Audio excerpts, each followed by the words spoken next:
Put on the music. As he walked in, we put on them. It was beautiful, right? It was good. He walked in, we put on his music, right? It was great. Great guy. He's coming December 5th to perform at the White House for some of the people. If the cabinet members are good, if they're doing a good job, we'll let them come along with some others, right? We're going to have a good time. December 5th. Well, thank you very much, everybody. It's an honor to be with a very strong leader, a man who has been through a lot, and a man who I've gotten to know very well, and we've gotten along really very well. And we had a big call yesterday, as you know, with President Putin, and we'll be talking about it. President Zelensky of Ukraine has endured a lot. I mean, he really has. He's endured a lot, and we've endured it with him. To be honest, it's been a long time, and I think we're making great progress. So we're going to be talking about that today. We'll be talking about what took place yesterday with my phone call with President Putin, and I think that things are coming along pretty well. It began with Alaska, where I think certain guidelines were discussed, and we want to see if we can get this done. This was long ago into the Biden administration. I came here and we inherited this, and we'd like to see if we could finish it, end it. We want it ended. So many people have died in this war, and we're gonna get it ended. So I just want to thank you all very much. If you have a couple of questions, go ahead, please. In fact, before I do that, let me just ask the President to say a few words. Thank you, President. Pleasure. Glad to meet you again, Mr. President. Thank you very much for the invitation. Again, my congratulations with your successful ceasefire in the Middle East. Thank you. Yeah, and you did it. And I think this is a momentum to finish Russia's war against Ukraine. I think that, yes, we understand that Putin is not ready. I think not ready, but I think that I'm confident that with your help, we can stop this war. And we really need it. We see that they don't have successful steps on the battlefield, and it's good. I think that their army is weak now, but a lot of losses. They have a lot of losses and in economy and people, and I think this is a very important moment. And I wanted to thank you, Mr. President, after our phone calls. Yesterday I had a good opportunity to meet with the big American energy companies, and they're ready to help us. Yes, after all these attacks on our infrastructure, Russian attacks, and etc. And I had also meetings, thanks to your team. We had meetings with a good military companies. We spoke about air defense, and I want to share it after with details where we are. Thank you. Thank you so much. Thank you very much. Mr. Very President. good. And I think it looks beautiful in his jacket. Yeah. Is it beautiful? I hope people notice. It's a good. It's actually very stylish. I like it. Yeah, please go ahead. Under the Biden administration, the White House was fearing of a possible escalation. They were not allowing the Ukrainians to strike into Russia, fearing of this escalation. Yeah. Would your administration allow Ukrainians to strike deep into Russia? We're going to be talking about that. That's something we'll be talking about. You're right. It's an escalation, but we'll be talking about that. Mr. President, will President Zelensky join you in Hungary to meet President Putin? Because it's a leader that we like. We like Viktor Orban. He likes him. I like him. It's a country that's a safe country. Done a very good job. He's been a very good leader in the sense of running his country. He doesn't have a lot of the problems that other countries have. And so we've decided that we'll be going to be with Viktor Orban, and he will, I think he'll be a very good host. President Trump, right here. It's President in Trump. Hungary, yeah. We're doing Hungary, yeah. With Putin, trilateral meeting, or is it just you and Putin? To be determined, but I would say most likely it's going to be a double meeting. It'll be a double meeting, but we will have the President, Zelensky, in touch. There's a lot of bad blood with the two presidents. And I'm not speaking out of turn when I say it. It's a very difficult situation. You know, we just settled the war, and after thousands of years, I guess. People say anywhere from 500 to 3,000 years. And I was in rooms, as you saw, because you were with me, a lot of you were with me last week, with leaders that didn't like each other, but they were able to get along. These two leaders do not like each other, and we want to make it comfortable for everybody. So one way or the other, we'll be involved in threes, but it may be separated. President Trump, Mr. President, President Trump. Was he what? What if President Where are you Putin from? From Ukraine. You actually had a Okay, conversation good. with me Good, in yeah. The Hague. What if President Putin doesn't agree to peace in Hungary? What do you do then? Do you have Well, let's steps see what planned for happens. that? I mean, you know, what if? I think he will. I think that President Putin wants to end the war, or I wouldn't be talking this way. I think he wants to end the war. I spoke to him yesterday for 2.5 hours. We went through a lot of details. He wants to get it ended. I think that President Zelensky wants to get it ended. Now we have to get it done. President Trump, Kara Castro-Noble from Lindell TV, and although I love asking you questions, today my question is for President Zelensky of Ukraine. Go ahead, please. Thank you. Our President Zelensky, President Trump, just brokered a peace deal in the Middle East that all Americans, both sides of the aisle, are very proud of. But to meet that deal, both sides had to make concessions. Our president has stuck out his neck in many ways to make a peace deal for your war as well. What specific concessions are you willing to make to end this war with Russia? Will you give up joining NATO? Americans have foreign war fatigue, and our president, as he said, we need our tomahawks too. To me. Yes, you, President Zelensky. Thank you What very much. concessions will you That's some question, right? So many Thank questions you. in one. Thank you very much for your question. First of all, I think we need to sit and speak. The second point, we need ceasefire. Even now, you see in the Middle East, it's very difficult to hold ceasefire. Everywhere, in every war, it's very difficult.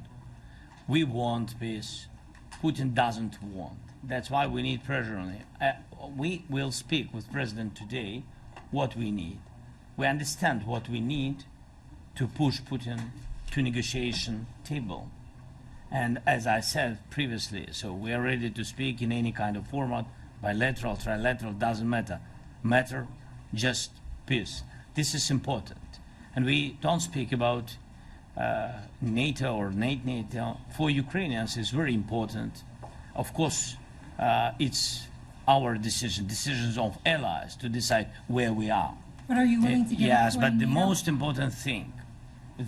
important thing for people in Ukraine, which are under each day's attacks, to have really strong security guarantees. NATO is the best, but weapon is very important. Allies on our side is very important. And between us, for us, bilateral security guarantees between me and President Trump is very important. I don't know, we didn't speak with details about it, but this is the most important document because the United States is very strong. Sir, President Trump, Peter? President Trump, you are the middleman right now, hoping to end this conflict. Who is doing a better job negotiating, President Zelensky or President Putin? I think they're both doing a great job in that sense. We have to get it done.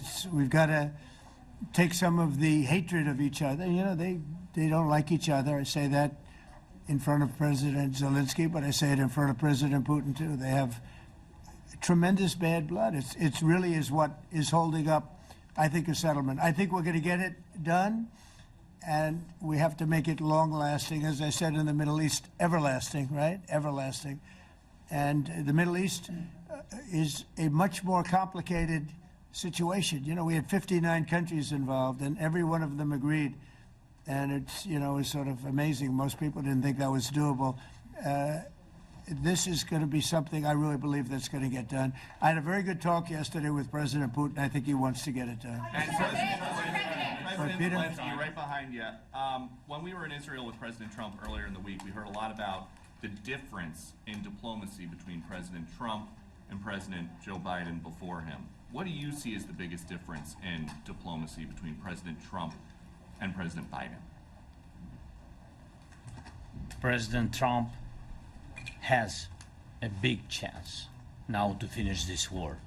President Biden now is not the president, so he doesn't have a chance to finish this war. And President Trump is really showed for the world that he can manage ceasefire in Middle East, and that's why I hope that he will do this, and we will also have such big success. For Ukraine, it's a big chance, and I hope that President Trump can manage it.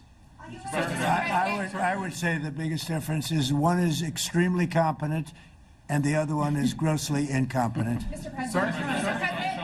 Sir, a few weeks ago in New York, when you two met, you said that you think Ukraine could ultimately take back all the territory that it's lost so far. Do you still think that's the case, or do you think there'll have to be some sort of You swap never of know. territories? Look, you know, war is very interesting. You never know, do you? You just never know. With war and peace, but you never know.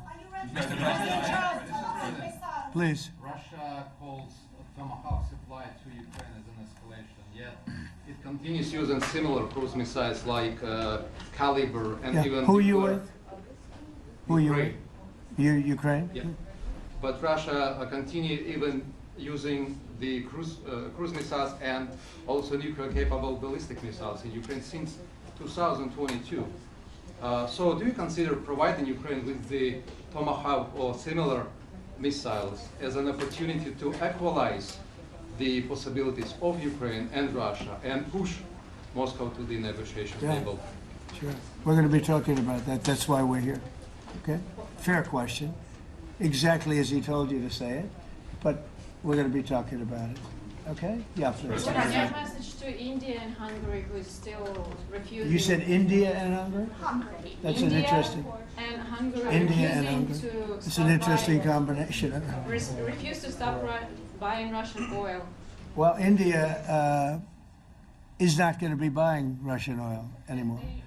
And Hungary is sort of stuck because they have one pipeline that's been there for years and years and years, and they're inland. They don't have sea. They don't have sea. And I spoke with the very great leader of Hungary, and they are, you know, it's very hard for them to get oil. I understand it. Hungary's in a very interesting position because they can't have ports. You know, they're surrounded by land. So we'll see what happens there. But India will not be buying oil from Russia. And they've already de-escalated and they've more or less stopped. They're pulling back. They bought about 38% of the oil, and they won't be doing it anymore. President Trump has been helping you in achieving peace in Ukraine. Who has? First Lady Melania Trump Yeah. has been helping in returning abducted Ukrainian children from Russian captivity. President Zelensky, do you appreciate those efforts? How do you assess them? And did you ask her to step in and to help you? No, she wanted to do it. She just felt very strongly about the children, and she's done a really good job, I think, in bringing it to the fore. You know, we have a lot of children involved. Now, it's some people say it's 20,000, and some people say it's 300. There's a big difference between that, so nobody really knows. But she felt very strongly about the children. She thinks about the children all the time. President Trump, if you okay Tomahawks to Ukraine, what's going to happen if the United States is in a conflict and we need the Tomahawks? Do we have enough? That's a problem. We need Tomahawks, and we need a lot of other things that we've been sending over the last 4 years to Ukraine. We've been, you know, we gave them a lot. Now we have a different situation. We send it to the European Union. They pay for it and all that, and they have plenty of money. But it's beyond the money. You know, we need Tomahawks, and we need a lot of other weapons that we're sending to Ukraine. One of the reasons we want to get this war over is exactly that. It's not easy for us to give. You're talking about massive numbers of very powerful weapons. So that's one of the things we'll be talking about. Hopefully they won't need it. Hopefully we'll be able to get the war over with without thinking about Tomahawks. I think we're fairly close to that. Yeah, go ahead. Can I say, Yeah, please. just you to understand. So for today, of course, we want to finish this war, but the war is another technological war. You don't use just Tomahawks. If you want to target a military goal, you need thousands of drones. It goes together with such missiles. Ukraine has such thousands of our production drones, but we don't have Tomahawks. That's why we need Tomahawks. But United States is a very strong production, and the United States has Tomahawks and other missiles, very strong missiles, but they can have our thousands of drones. That's why where we can work together, where we can strengthen American production. And so just so that I understand, so you're suggesting kind of a trade. If President Trump okays Tomahawk missiles to help you launch Yes, it's into about Russia, military goals. It's then you only would about let- military goals. Right, but then you would authorize some kind of an exchange where Yes, of the course. US gets Yes, we Ukrainian- have proposition. Yeah, And we have big proposition President- with our drones. President Yeah. Trump, I don't mean to be brokering an arms deal here, but is that something that you would be interested in, Ukrainian drones? We are, yeah, we would. We have a lot of drones right now. We build our own drones, but we also buy drones from others, and they make a very good drone. I mean, drone warfare has really come to the fore over the last couple of years because of this war. I will say, there's nothing like the jets. You know, we knocked out a lot of drones in Israel. We were knocking them out for Israel, and we were doing it with extremely fast and powerful jets, following the drones and knocking the hell out of them. So, you know, we know a lot about the drones, and we know a lot about the great jets, the great ones. The ones, well, and the B-52s, which were totally they were stealth. They were undetectable. So we have a lot of different weapons. And, you know, I have an obligation also, though, to make sure that we're completely stocked up as a country, because you never know what's going to happen. In war and peace, right? You never know what's going to happen. So we're going to be talking about Tomahawks, and would much rather have them not need Tomahawks. Would much rather have the war be over, to be honest, because, you know, we're in it to get the war over. We're selling a lot of different types of weapon, as you know, to the European Union. We're not in it for that. We're in it to get it over. We're losing thousands of people a week. Thousands of people, Russian, Ukrainian, and mostly soldiers. I mean, mostly soldiers. But we're in it to see that end. And if we can end quickly, and I think we can. I mean, I had a very good talk yesterday. We're going to be talking about it. But I had a very productive talk yesterday with President Putin. We'll see what happens. But the war in the Middle East was far more complicated. We got that one done. And I think we have a good chance. I think President Zelensky wants it done, and I think President Putin wants it done. Now all they have to do is get along a little bit. Can you give us an update on the trade negotiations with China, or perhaps Secretary Bessent? Yeah, I will, and I'm going to let Scott do that. But I think we're doing very well. I think we're getting along with China. China would like to have something. As of this moment, we'll be meeting in a couple of weeks. We'll be meeting in South Korea. You think Myself. will go forward? I think so. It looks like it's going forward. I think so. They want to meet. We like to meet. I have a very good relationship with President Xi, and we're going to see what happens. But, you know, for years we were taken advantage of by China very badly. We were losing hundreds of billions of dollars a year to China. We really built their military, if you think about it. The kind of money that presidents allowed to be lost to China was just insane. And then when I came into office, as you know, I put very severe tariffs. So we took in hundreds of billions of dollars in my first term from China. Biden let that go because it was so much. He let it continue, but he gave all sorts of exceptions. And by the time you looked at it, Scott, I would say it wasn't the same thing. He would give an exception for anything. If you got up and went out to dinner, he'd give you an exception. So it wasn't the same thing. But I put on very serious tariffs, and we took in hundreds of billions of dollars. And then I left office. The election was rigged. I left office, and that was the story. Now I come back, and we are in a very strong position because of tariffs. We're in a very powerful position because of the fact that we have tariffs. If we didn't have tariffs, we would be in a very weak position. We would be in a weakened state. But with tariffs, we've made hundreds of billions of dollars, not only from China, but from others.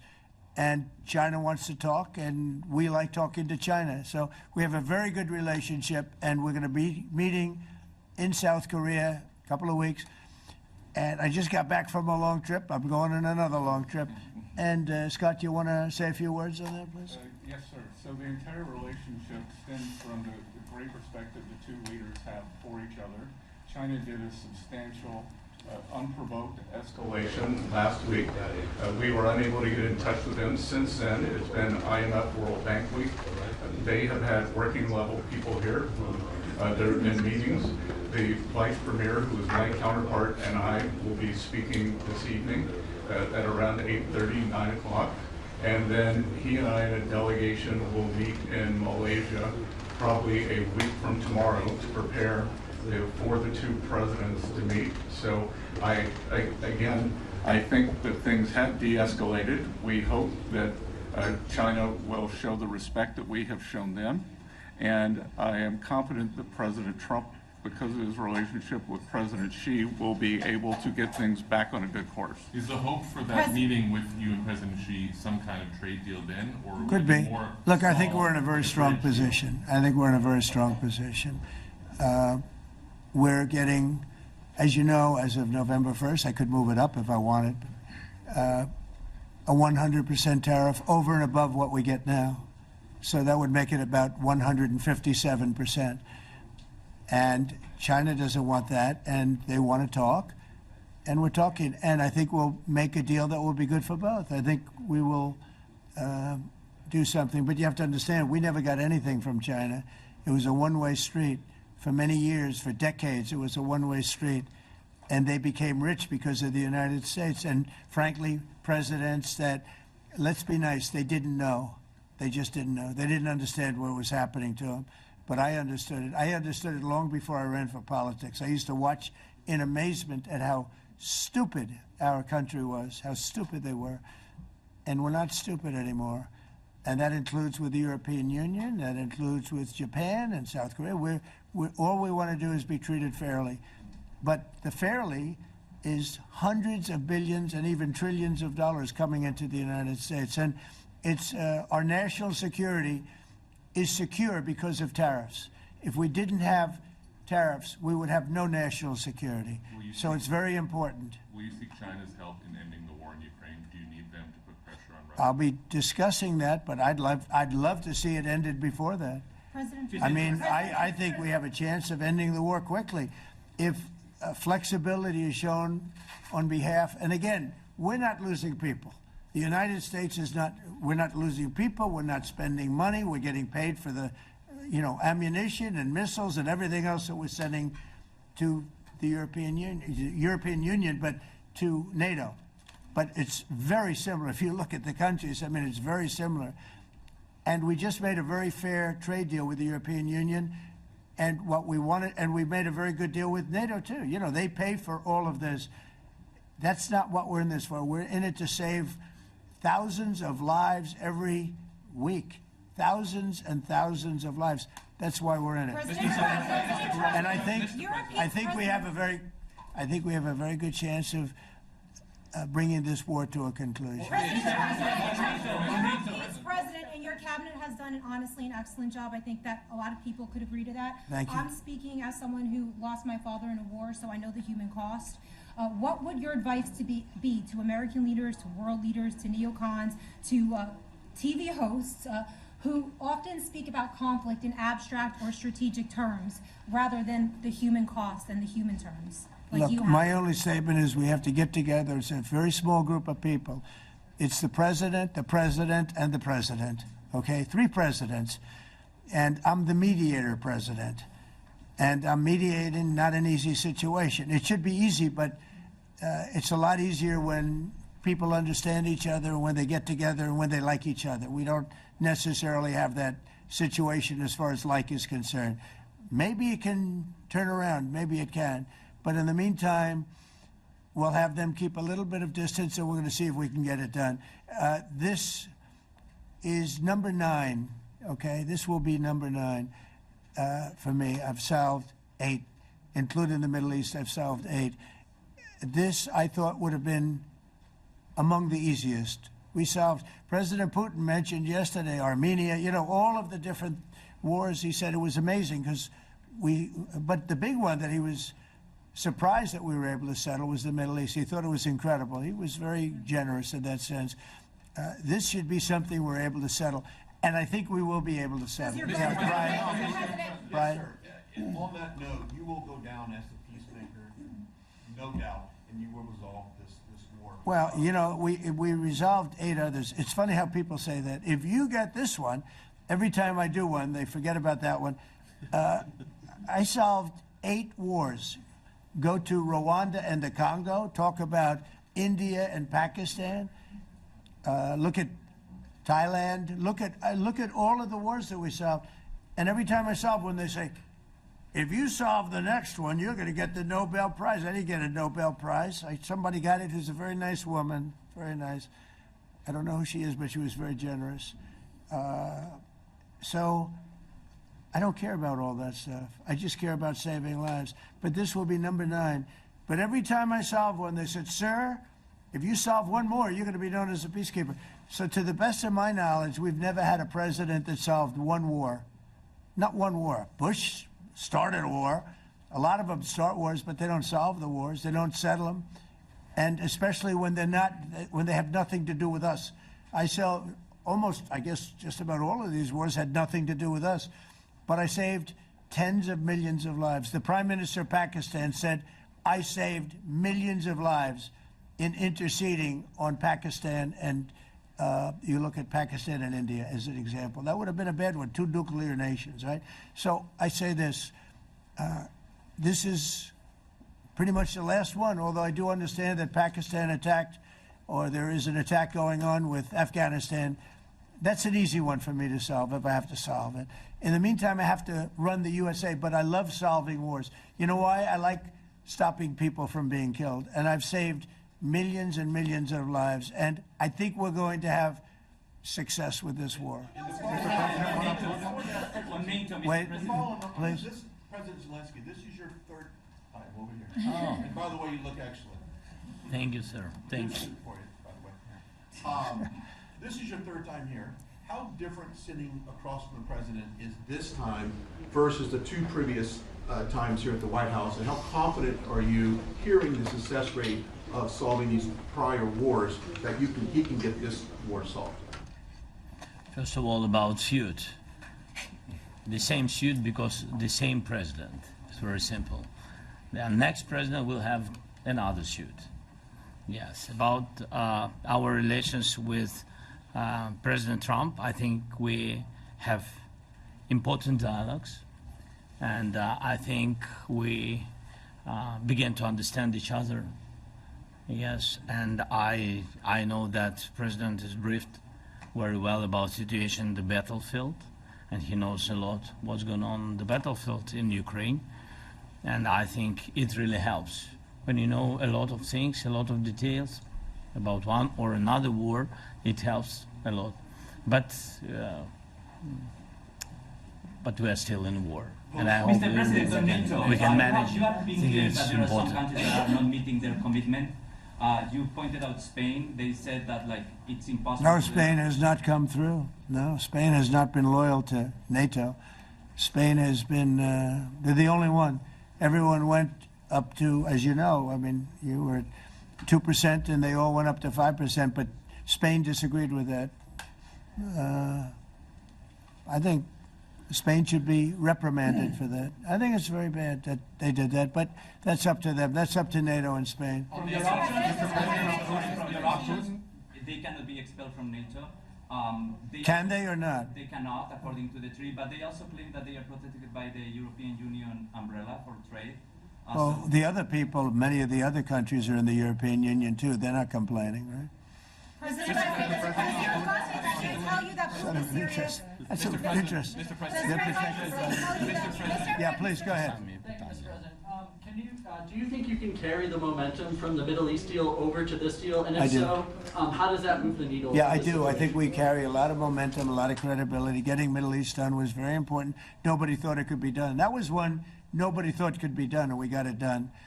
And a lot of that was the big hit that we put on Iran with respect to the nuclear. They took that was an unbelievable military maneuver, the B-2s, and many other planes involved, by the way, but the B-2s. Yeah, I think nobody expected that to happen, and you know we had 59 countries involved, and these were countries very diverse. You had Arab, Muslim, Jewish. You had every country, Christian. You had every country, and many countries involved, and we got that done. And we got it done pretty swiftly after we set the table properly. We had to set the table properly. This should be one that we get done. And I think the table is set properly here now, too. And it'll be a great honor. It'll be a great honor to get it done. And the Ukrainian people are great, and the Russian people are great. And obviously they have much in common, as we understand. They have a lot in common. So it'll be a great honor to get it done. Yeah. On Venezuela, there are survivors from your latest boat strike. What happens to those survivors? Well, I'll ask Marco to discuss that possibly. Yeah, it's well known there's an ongoing narco-terrorist operation the United States has been conducting. As far as details of any recent strikes, we're not prepared here to announce all those details, but you'll get that information here very shortly. And how are there survivors when these are meant to be lethal attacks? Yeah, again, I mean, we're undertaking these operations against narco-terrorists. That's what these are. These are terrorists. Let's be clear. And but as far as the details of any recent operations, when we are prepared to announce those, we will, as the president has consistently done. So you may get something on that later today. Let me ask you, that was in a submarine, right? We attacked a submarine, and that was a drug-carrying submarine built specifically for the transportation of massive amounts of drugs, just so you understand. This was not an innocent group of people. I don't know too many people that have submarines, and that was an attack on a drug-carrying, loaded-up submarine. Yeah. On Putin, is it your belief, as Mr. Zelensky said yesterday, that the threat of tomahawks and costs, as Secretary Hicks put it, is that bringing him to the table, the fact that it's kind of a carrot and stick? I don't know what's bringing him to I think he wants to make a deal, that's all. I can't tell you what's bringing him. Sure, that's the threat of that is good, but the threat of that is always there. Tomahawks are very dangerous weapons. They're incredible weapons. If you like warfare, it's one of the most accurate. You know, we hit 30 Tomahawks in Iran after the B-2s did their damage. We sort of gave it a little capper with 30 Tomahawks from a submarine, quite far away actually, but they're an amazing weapon. They're a very powerful weapon, but they're a very dangerous weapon, and it could mean big, escalation. It could mean a lot of bad things can happen. Tomahawks are a big deal. But one thing I have to say, we want Tomahawks also. We don't want to be giving away things that we need to protect our country. We have a very strong country right now. We have a strong military. We have the greatest military in the world. We have the greatest weapons in the world. I want to get this war over. Okay? Putin-Trump tunnel to connect Russia and Alaska. Are you interested? I just heard about it. A tunnel from Russia to Alaska. I just heard about that one. That's an interesting one. We'll have to think about that. I hadn't heard that. We just did a nice road in Alaska that's going to get us to a lot of minerals, and we have a piece of it, a good piece of the ownership because of the fact we made it possible. But this came up yesterday, a tunnel from Russia to Alaska. That's an interesting. What do you think of that, Mr. President? Do you have any ideas? How do you like that idea? I'm not happy with this. No, I don't think you're going to like it. I don't think he liked it. I don't think he liked it. President Trump, do you think that Vladimir Putin, do you think that Putin is your gut instinct? Well, we had a senator that wanted, remember, from Hawaii, she wanted a tunnel from the mainland to Hawaii. Then she said, well, we can't do that, so we're going to build a railroad to Hawaii. Do you remember? She's a current sitting senator, a Democrat. She wants a railroad to go to Hawaii, right? You know who that is, right? She's another beauty. President Trump, your gut instinct. Yeah, please. On your meeting with Putin, aren't you concerned that maybe the Russian president is trying to buy himself more time? Yeah, I am, but, you know, I've been played all my life by the best of them. And I came out really well. So it's possible, yeah, a little time. Is your gut It's instinct all right. But I think that I'm pretty good at this stuff. I think that he wants to make a deal. I made 8 of them. I'm going to make a 9th. I think he wants to make a deal. Do you consider Russia to be a paper tiger? Do you think, judging by the state of its economy, it's Well, a paper tiger? I think that he should have won the war in a week. Yeah, I do think. And if we didn't give the anti-tank missiles, as you know, the javelins they call them, they got stuck in the mud. They would have been in Kiev very quickly. They were heading to Kiev. So, you know, in war you have a lot of luck too. You know, weather has won war, and the cold and the heat and all things take place in war. But that was a very interesting moment when the tanks started rolling and some brilliant general said, let's go through the mud instead of going down the highway, right? So they got a little bit lucky. But you know where they really got lucky? I gave javelins. That wasn't given by Barack Hussein Obama. He gave them sheets. You know, there's a statement. Obama gave them sheets and I gave them the javelins. And the javelins are a devastating weapon. And that wasn't given by Obama. That was given by, because at the time it was Obama. That was given by me. So it was like one of those things. And you had hundreds of them. They're a devastating weapon. We have a lot of devastating weapons. I'd rather not use them. But that was a big moment. You know, when the tanks got stuck, they got stuck. And call it luck or call it talent. I'm not sure what you'd call it, but it was a big moment in time. Do you think Democrats will give you credit? Do you think Democrats will give you credit when you finally end this war, like they did with the war in the Middle East? And second I think question- right now the Democrats are really damaged, mentally damaged.